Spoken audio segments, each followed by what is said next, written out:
The only time I went camping was when I was 9 with my dad.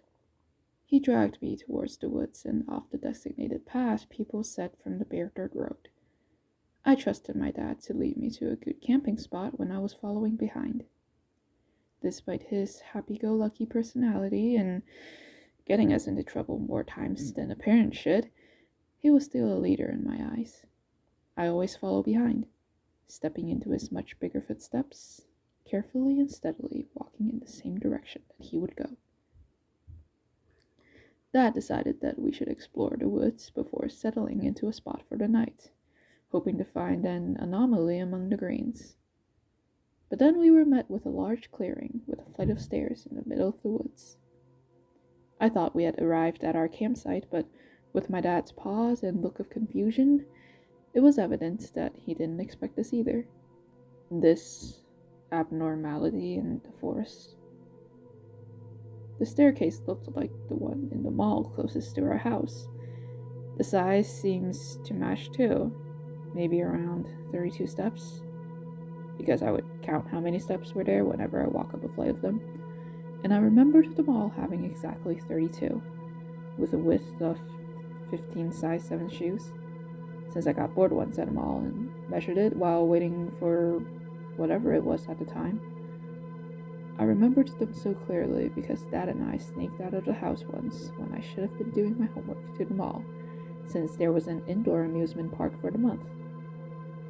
It was 2 years ago, and we ran up the stairs to where the attractions would be, but I tripped.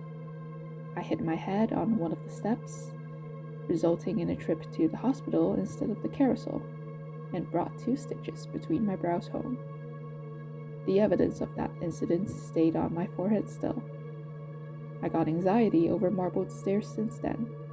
However, Dad thought it was ridiculous that I had such a fear. Regardless, every time I had to walk through a flight of marbled stairs, I had to puff up my chest and take extra caution. The pristine stairs were such a stark contrast compared to our surroundings, an urban structure in the rural woods, and I could feel a chill down my spine at the oddity of this sight. The stairs were free of dirt and scum, as if someone had placed them here mere moments ago, despite the lack of evidence of human activity surrounding us. 32 steps of stairs were tall, even by my taller height as a 9-year-old, and though being much shorter than the trees around us, those stairs looked more towering than the forest. The confusion Dad had quickly faded away. Instead, he giggled, looked over me, and asked, "Want to climb up? It'll be fun." I shook my head, but my dad only laughed. "Come on, what's the harm in that?" So he took off his backpack and went towards the stairs, all the while still trying to convince me to come with him, trying to drag me along with his shenanigans. Despite Dad being a role model in my childhood years for his carefreeness that I tried to obtain, it is also the root of much of my anxiety. He would explore and try new things, which was the reason why we went camping in the first place. And despite the consequences that followed constantly, he would continue his acts regardless. Though I have learned to do the opposite, he had yet in his 38 years of living. I protested against him going up the stairs, but he protested my concerns. I wanted to pull him back, but he was too strong, and he tried to pull me towards the stairs instead, so I withdrew before he dragged me further. My hands were getting clammy, and my heartbeat was in my ears as he ascended 2 steps at a time. He looked around, trying to admire the view, but since there were only trees around us, he shook his head dramatically at the disappointing sight and turned around to return to the ground. My ears rang when I saw him descend, and my unease grew to no end as the forest silenced. Not a single chirp from the birds, not a rustle from the wind, not a ring from the cicadas. It was as if the world was anticipating what would happen next. Would he trip and fall face first as I did once? Or would he walk away with me to get back to our campsite? Perhaps it was the anxiety, but I swore I saw him disappear for a fraction of a second when he reached the last 2 steps. Or maybe I just missed him when I blinked, because it was such a quick flash when he vanished. I could just convince myself I imagined it. However, when Dad finally touched the dirt ground instead of the marbled floors of the stairs, his face was pale, and as if those few steps of stairs had drained the remaining childlikeness in him. He looked like he aged at least 10 years, and I felt like the fake flash of disappearances swished my dad from the one I knew to the one in front of me. "Dad?" I called out cautiously. I just needed to confirm if the person who walked down those stairs were the same one that climbed up. He snapped his eyes towards me, and for whatever reason, he looked disappointed. Why?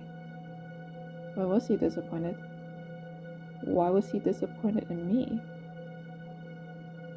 He walked over to me and picked up his backpack again.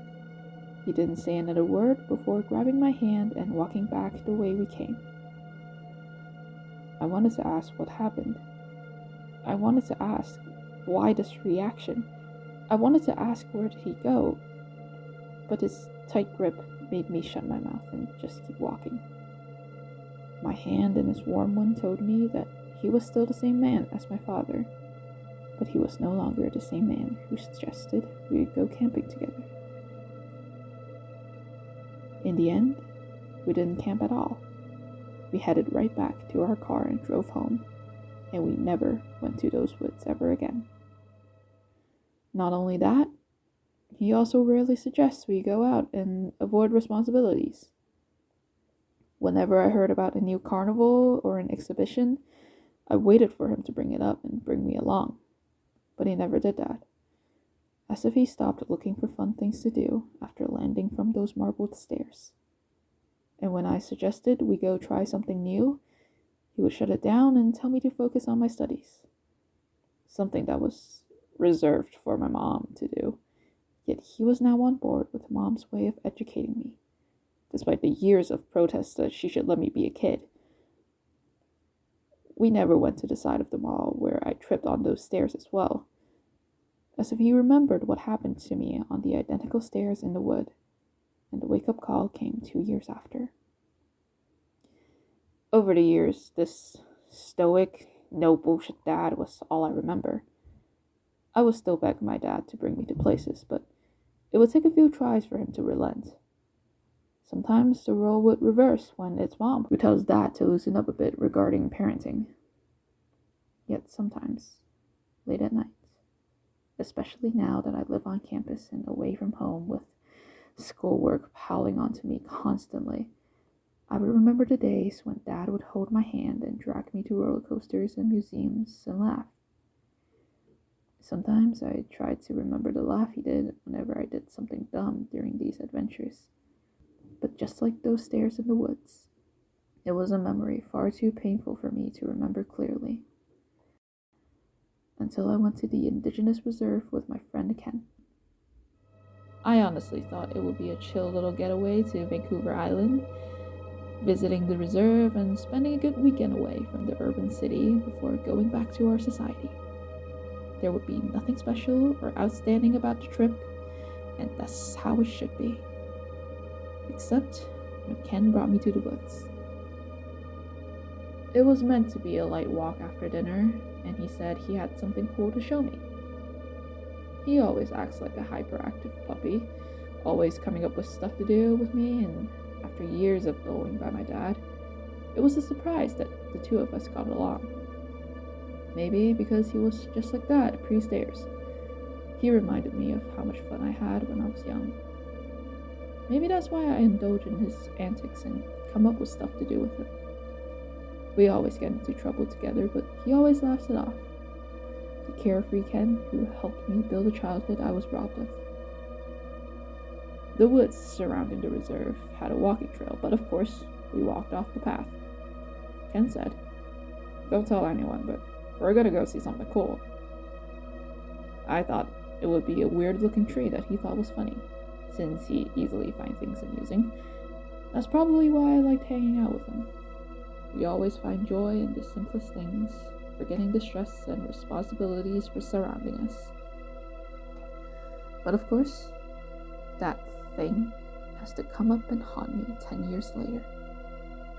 He led me to a clearing, and from a few meters away I could see the outline of the peculiar object, the oddity of nature. But I was in denial, like how I saw my dad vanish at the second last step up the stairs in the now forbidden forest. My heartbeat was in my ears again, and I wished my eyes were deceiving me. Ken kept walking with me behind him, and we were faced with a flight of marble stairs, about 32 steps high and 15 size 7 shoes wide. I didn't know I still remembered those exact numbers, despite never stepping on the stairs at the mall, or coming close to those stairs in those woods. And even after I had grown much taller than I was 9, it still looked as imposing as the day I first saw it. My hands were clammy, and the forest silenced when we stepped into the clearing, as if it was anticipating once again what we would do. The people at the reserve said we shouldn't climb up, but it's just a flight of stairs. What's the harm in that? Ken chuckled lightheartedly, just like what my father said. They probably warned us for a reason. My ears were starting to ring, and the lightheadedness started to settle in me.